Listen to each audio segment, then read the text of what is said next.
둥근 탁자 풍월서 단계.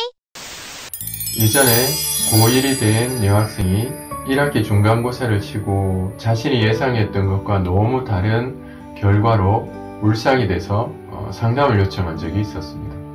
그 학생은 중학교 때부터 사회 과목에 자신이 있었고 대학 역시 관련 계열로 진학을 하고 싶어 했었는데 이번 사회 과목 시험 결과가 자기 생각과는 달리 좋지 못했었고 그 말을 상담을 하며 하려는 순간부터 해서 감정이 북받쳐 눈물이 막 흘렀습니다.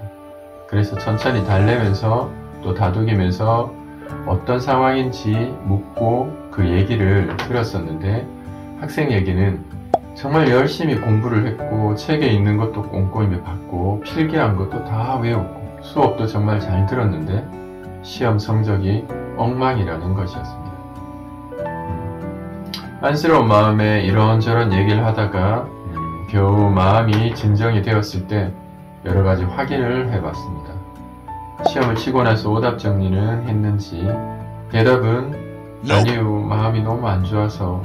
그러면 오답 정리부터 해봐. 내가 공부한 거 내가 중요하다고 생각했던 거랑 시험에 출제된 문제가 유사한지 한번 확인을 해봐. 그렇게 비교해 봤을 때 중요도에 대한 표현이 일치한다면 다행히 내가 본 것, 생각하고 준비한 것과 시험의 질문이 유사하다면 공부 방법과 시험 준비 방식에 문제가 있는 것일 수도 있어. 단순히 보고 이해가 되는 것을 아는 것으로 스스로 할 수 있는 것이라 착각을 하고 있는 건지도 몰라. 또 연습이 실전을 전혀 예상하지 못한 상태일 수도 있어. 배운 대로 A라는 것을 기억을 했지만 시험에선 A', A2'으로 바뀌어 나올 수도 있을 것이라 예상을 못해서 그렇게 대비를 못해서 그래서 같은 것인지 모를 수도 있어. 많은 정보가 들어갔지만 정리가 되지 않았는지도 몰라. 정리가 되지 않은 내용은 모르는 것과 마찬가지로 밖으로 표현을 해낼 수가 없어. 하나하나 확인하면 알지만 비교를 하거나 연관성을 물으면 전혀 다른 얘기로 들릴 수도 있어. 몇 가지를 정확히 알면 그 몇 가지는 맞힐 수 있는데 전체를 봤지만 그 모두가 정확치 않으면 다 모르는 것과 같은 결과를 보일 수도 있거든.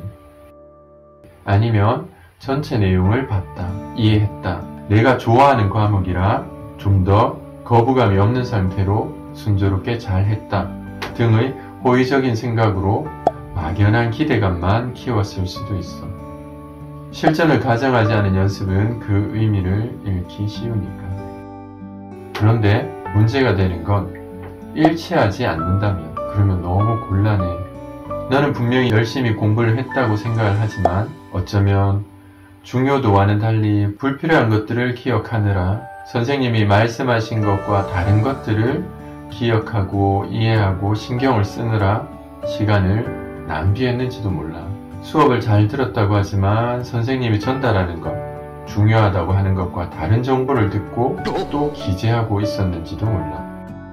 가끔 우리가 서로 다른 대상을 떠올리며 얘기를 해도 묘하게 대화가 되듯 전달자의 전달과 다른 내용을 적고 기억하고 이해하며 정말 진지하게 시간을 썼을 수도 있어. 이 부분이 생각과 다른 결과를 얻은 이유가 된다면 정말 곤란해.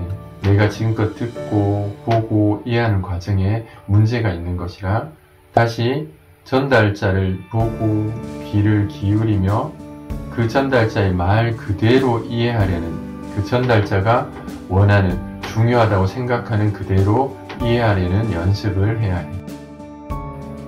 어느 이유이든 내 연습은 실전을 예상하지 못했고 실전과 유사한 연습이 아니었으며 시간은 의미 없이 소모되고 말았어. 그러니 집에 가거든 꼭 얘기한 것들을 확인해봐. 이유를 알고 다음을 준비하지 않으면 지금의 경험, 내 설움과 눈물은 아무런 의미를 가지지 못할 수도 있어. 그래서 변화를 기대할 수 없고 또 그 경험이 지식이 될 기회를 잃고 말 거야. 그러니까 꼭 확인을 해봐. 그렇게 아이를 달래고 학생이 해야 되는 상황을 전달한 후에 3주 정도 사이에 수학 수업을 할 때마다 물어봤었습니다. 오답 정리는 가서 했는지, 그리고 그렇게 서럽게 눈물이 날 만큼 억울해했던 부분들, 그리고 만족스럽지 못했던 부분들의 원인이 뭐였는지 확인을 했는지. 그런데 한 주 한 주 지나갈수록 그 당시의 감정은 가라앉고 실망감과 다급함도 없어졌고, 처음 고1이 되어서 시험을 쳤던 그 시험에 대한 긴장감, 그 다음 나중까지 이어질 것 같은 두려움 같은 것들은 벌써 사라지고, 평상시와 하나 다를 것 없는 주위 환경은 생각하고 움직이는데 아무런 변화를 갖지 못하게 만들고, 그렇게 아무것도 하지 않은 채 이제는 그냥 평상시와 같은 표정, 해맑은 표정으로 아니요, 아직 안 했어요 라는 말만 반복해서 했었습니다. 다른 학생들도, 다른 친구들도 어쩌면 조금은 실망스러운 성적을 얻는 학생들도 있을 거고, 또 서로 얘기를 하면서 그러한 감정들도 아마 사그라들었겠죠. 그러한 상황으로 그렇게나 심각했던 상황들이 잊혀지고 아무것도 하지 않은 채 다음 시험을 잊어가고 있었습니다. 그렇게 잊혀멀 것 같은 다음 시험은 금세 다가왔고, 또 그 시험이 끝난 후 그 학생은 처음인 것처럼 울며 중간고사 때와 같은 감정과 생각을 전달하느라 제가 똑같은 상황을 접하고 있다는 것조차 깨닫지 못할 만큼 또 뭔가 억울하고 예상과 다른 결과를 얻은 것에 대한 서러움을 얘기를 하고 있었습니다. 어떤 생각이 드세요?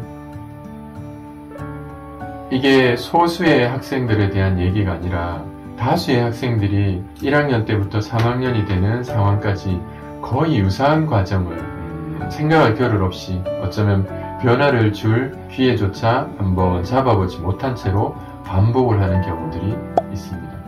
우리는 그러하지 않고 있을까요?